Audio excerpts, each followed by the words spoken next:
విజయనగరం జిల్లా రాజాం నియోజకవర్గం వంగర మండలం సంగం గ్రామంలో వంగర మండల ఫాస్టర్స్ ఫెలోషిప్ ఆధ్వర్యంలో ఆధ్యాత్మిక సమావేశం ఘనంగా జరిగింది.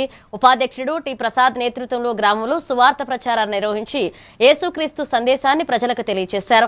విశాఖపట్నానికి చెందిన రెవరెండ్ సామ్యూల్ సాంబ ప్రధాన సందేశం అందించగా ఫాస్టర్ వి యేసురత్నం అధ్యక్షతన ప్రార్థనలు ఆరాధనలు నిర్వహించారు. పలువురు ఫాస్టర్లు విశ్వాసులు పెద్ద సంఖ్యలో పాల్గొన్నారు. ఒక స్త్రీ గర్భంలో పరిశుద్ధాత్మ ద్వారా జన్మించి మానవాళి యొక్క పాపమును పరిహారము కోసం సబ్బు కావాలి, నీరు కావాలి. ఆ మురుగు పోతుంది.